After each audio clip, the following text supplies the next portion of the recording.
வருமான வரித்துறை அதிகாரிகள் என கூறி பட்ட பகலில் மளிகை கடை உரிமையாளரிடம் லட்சக்கணக்கான பணத்தை ஒரு கும்பல் கொள்ளையடித்து சென்றிருக்கிறது. தற்போது அந்த கும்பல் காவல்துறையிடம் சிக்கியிருக்கிறது. அந்த மோசடி கும்பலை காவல்துறை பொறி வைத்து பிடித்தது எப்படி பார்க்கலாம்.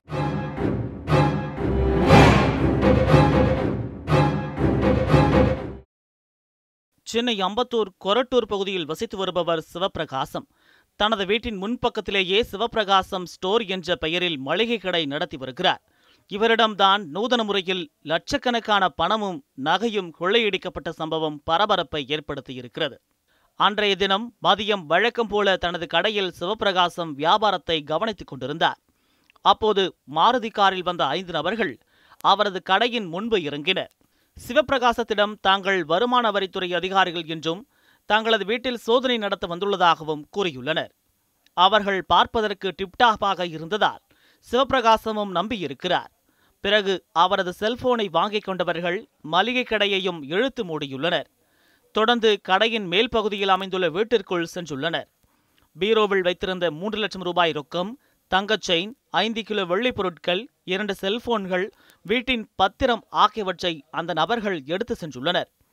அப்போதுதான் சிவபிரகாசத்திற்கு சந்தேகம் வர, உங்களின் அடையாள அட்டையை காட்டுங்கள் என்று கேட்டிருக்கிறார். அதன்படியே அவர்களும் அடையாள அட்டையை காட்டியுள்ளனர். அதில் வருமான வரித்துறை அதிகாரிகள் என்று இருந்துள்ளது. இதனையடுத்து அந்த பொருட்கள் அனைத்தையும் தங்களது காரில் ஏற்றிக்கொண்டவர்கள் நுங்கம்பாக்கத்தில் உள்ள வருமான வரி அலுவலகத்தில் உரிய ஆவணங்களை காண்பித்து பெற்றுக்கொள்ளுமாறு கூறி சென்றுள்ளனர். இதனையடுத்து சிவபிரகாசமும் நுங்கம்பாக்கத்தில் உள்ள வருமான வரித்துறை அலுவலகத்திற்கு சென்று கேட்டிருக்கிறார். ஆனால் அங்கிருந்த அதிகாரிகளோ அப்படி யாரையும் சோதனைக்காக நாங்கள் அனுப்பவில்லை என்று கூற, அப்போதுதான் ஏமாற்றப்பட்டதை அறிந்து அதிர்ச்சி அடைந்தார். இதனையடுத்து சிவபிரகாசம் கொரட்டூர் காவல் நிலையத்தில் புகார் கொடுத்தார். வழக்கு பதிவு செய்த போலீசார் விசாரணை மேற்கொண்டு வந்தனர். அதில்தான் கொள்ளையர்கள் சிக்கியுள்ளனர். அவர்கள் போலீசிடம் சிக்கியது எப்படி தற்போது பார்க்கலாம். சிவபிரகாசம் வீட்டின் அருகே பொருத்தப்பட்டிருந்த கண்காணிப்பு கேமராவை போலீசார் முதலில் சோதனை செய்தனர். அதில் சிவபிரகாசம் வீட்டிற்கு வந்து கொள்ளையடித்து சென்ற போலி வருமான வரித்துறையினர் பயன்படுத்திய காரின் எண் பதிவாக இருந்தது. அந்த காரின் உரிமையாளரை பிடித்து போலீசார் விசாரணை மேற்கொண்டனர். அப்போது அந்த கார் ஓலா நிறுவனத்தைச் சேர்ந்தது என்றும் ஓட்டுநர் அவர்களுக்கு சவாரி மட்டுமே சென்று வந்தார் என்பதும் தெரிய வந்தது. இதனையடுத்து கார் ஓட்டுநரை கொள்ளையர்கள் தொடர்பு கொண்டு பேசிய செல்போன் எண் மூலம் போலீசார் விசாரணையை முடுக்கிவிட்டனர். அதில்தான் அனைத்து விவரங்களும் தெரிய வந்தது. செல்போன் எண்ணை ஆய்வு செய்த போலீசார் சென்னை அம்பத்தூர் அடுத்த ஐயப்பாக்கத்தைச் சேர்ந்த முருகன், பட்டினப்பாக்கத்தைச் சேர்ந்த சந்திரகுமார், கொரட்டூரைச் சேர்ந்த தீனதயாளன் ஆகிய 3 பேரை பிடித்து விசாரணை நடத்தினர். இந்த கொள்ளையில் தீனதயாளன் முக்கிய பங்கு வகித்தது தெரிய வந்தது. முதலில் தீனதயாளன் தான் மளிகை கடையில் பொருட்கள் வாங்குவது போல நோட்டமிட்டிருக்கிறார். பிறகு வருமான வரித்துறை அதிகாரிகள் என கூறி கொள்ளையடித்து சென்றுள்ளனர். நேற்று 5 பேர் இங்கே வந்தாங்க. இன்கம் டேக்ஸு ரைடுக்கு நாங்கள் இருக்குது அப்படின்னு கேட்டோம். இல்லை நீங்கள் இன்கம் டேக்ஸ் ரைடு இருக்குது, உங்கள் கடையை செக் பண்ணோன்னாங்க. பார்த்துக்கணும், எதுவும் கிடைக்கல.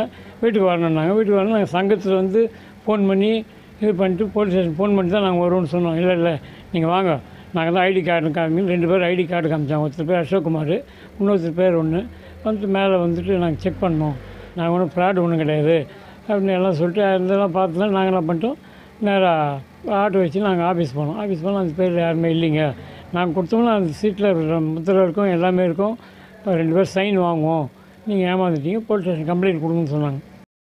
தற்போது முருகன், சந்திரகுமார், தீனதயாளன் ஆகிய 3 பேரையும் கைது செய்துள்ள போலீசார் தலைமறைவாக உள்ள மேலும் ஒருவரை தேடி வருகின்றனர். தேர்தல் நேர பரபரப்பில் நிறைய இடங்களில் வந்து வாகன சோதனை, வருமான வரி சோதனை எல்லாம் நடந்துக்கிட்டு இருக்கு. இதை பயன்படுத்தி சில சமூக விரோதிகள் என்ன பண்ணுறாங்கன்னா, காவல்துறை என்ற பேரில், வருமான வரித்துறை என்ற பேரில் கார்களை சோதனையிடுறது, வீடுகளில் சோதனையிடுறது, கடைகளை சோதனையிட்டு பறிமுதல் பண்ணுற இந்த வேலையில் தான் பண்ணிக்கிட்டு இருக்காங்க. அப்படி ஒரு சம்பவம் தான் வந்து கொரட்டூரில் ஒரு 2 நாளைக்கு முன்னாடியே ஒரு சம்பவம் நடந்திருக்கு. ஒரு கடையில் போயிட்டு வருமான வரித்துறை வரன்னு சொல்லி சோதனை பண்ணி அவங்கள்ட்ட வந்து பணம் இதெல்லாம் எடுத்திருக்காங்க. மக்கள் வந்து கொஞ்சம் விழிப்போடு இருக்கணும். இது போல் வந்து போலிகள் நிறைய பேர் இருக்காங்க. ஏன்னா சாதாரணமாக வந்து இன்கம் டேக்ஸ்ன்னு சொல்லிட்டு அதிகமாக வரமாட்டாங்க. அப்படி வராங்கன்னா அது வந்து பெரிய நிறுவனங்களுக்கும் இல்லை பெரிய பணம் வசதி படைத்த ஆட்களுக்கிட்ட தான் போயிட்டு இது போலலாம் வந்து அந்த ரைட் பண்ணுறதுக்கான வாய்ப்புகள் இருக்குது. சாதாரண பாமர மக்கள்கிட்ட வந்து இந்த ரைட்லாம் வந்து நடக்கிறது வந்து ரொம்ப சொற்பம்.